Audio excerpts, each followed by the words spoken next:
देशवासियों, आप सबको मेरा सादर प्रणाम।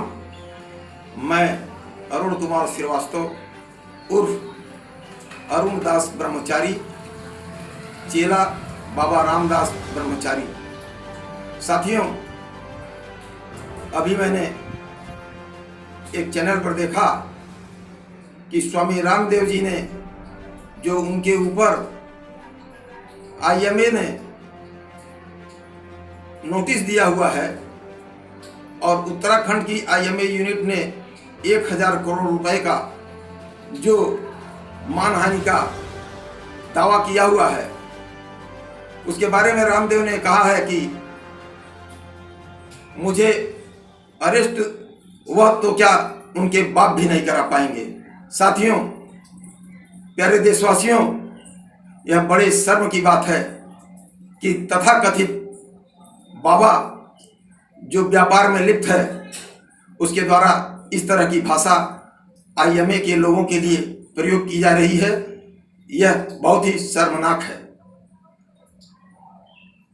इस व्यक्ति को भारतीय जनता पार्टी ने इतना अपने सर पर चढ़ा दिया है कि यह किसी को भी कहीं भी बेइज्जत कर देता है।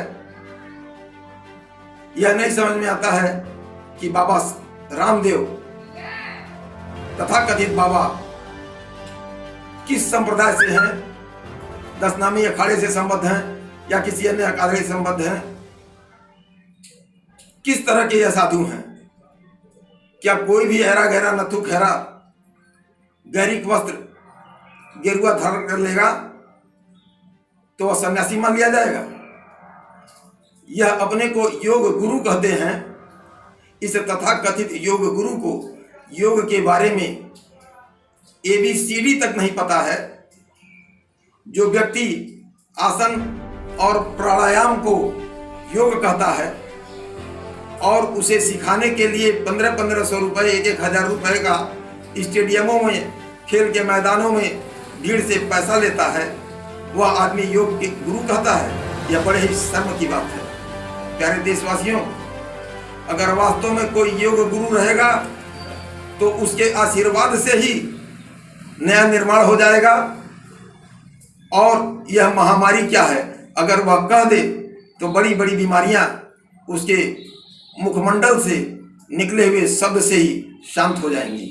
परंतु धर्म की आड़ में व्यापार करने वाले और राजनीतिज्ञों के संरक्षण में व्यापार करने वाले इस तथाकथित बाबा ने देश में अति कर दिया है।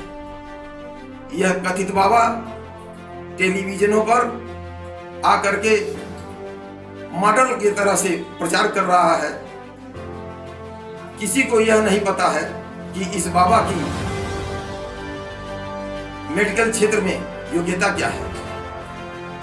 अगर एक बेरोजगार युवा नौकरी न पाने पर मेडिकल की शॉप खोल करके कहीं बैठ जाता है तो सरकार उसे गिरफ्तार कर लेगी, क्योंकि उसके पास डिग्री नहीं है और उसके पास डॉक्टर नहीं अटैच है। परंतु यह बाबा, तथाकथित बाबा, अपने आप को देश का नहीं दुनिया का सबसे बड़ा डॉक्टर साबित करने में लगा हुआ है। यह बड़ा ही शर्मनाक है। IMA ने जो कदम उठाया है वह बहुत ही सराहनीय है। इस कोरोना काल में इंडियन मेडिकल एसोसिएशन से संबद्ध 750 से अधिक डॉक्टरों की भारत के प्राणियों की सेवा में आहुति हो गई है। इतनी बड़ी संख्या में डॉक्टर मृत्यु को गले लगाते हुए भी सभी की सेवा में तत्पर रहे और यह बाबा उन सबको दरकिनार करके अपने को सबसे ऊपर करना चाहता है।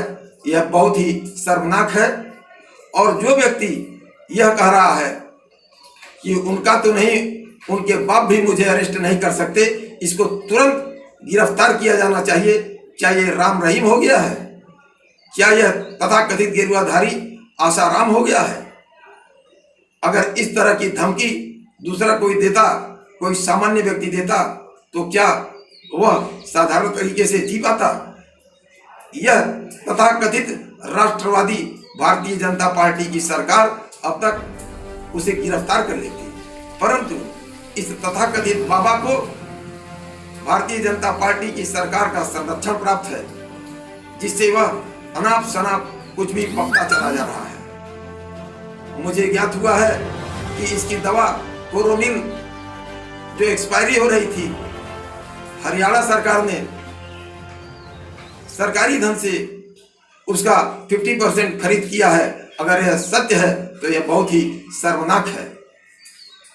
ऐसे व्यक्ति के खिलाफ तुरंत ही कार्रवाई की जानी चाहिए। मैं इसकी घोर भर्त्सना करता हूं।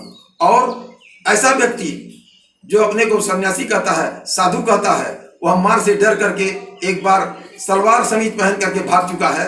उसे शर्म नहीं आती है कि एक सन्यासी है और एक महिला के उतारे हुए वस्त्र पहन करके जान के डर से भाग गया। ऐसा व्यक्ति कहता है कि मुझे कोई अरेस्ट नहीं कर पाएगा। बहुत ही शर्म की बात है। इसके खिलाफ तुरंत कार्रवाई की जानी चाहिए। और मैं आईएमए के लोगों से यह अनुरोध करता हूं कि वह जल्द से जल्द इसके खिलाफ न्यायालय में रिट दायर करें या जो भी कानूनी कार्रवाई की जानी हो उसे करें और इसे गिरफ्तार करा करके इस रगे हुए सीआर को तथाकथित बाबा को, जो बाबा के वेश में पाखंडी व्यापारी बना हुआ है, इसके भेद को खोल करके सारी जनता को अवगत कराएं। बहुत बहुत धन्यवाद आप सभी को। भगवान श्री राम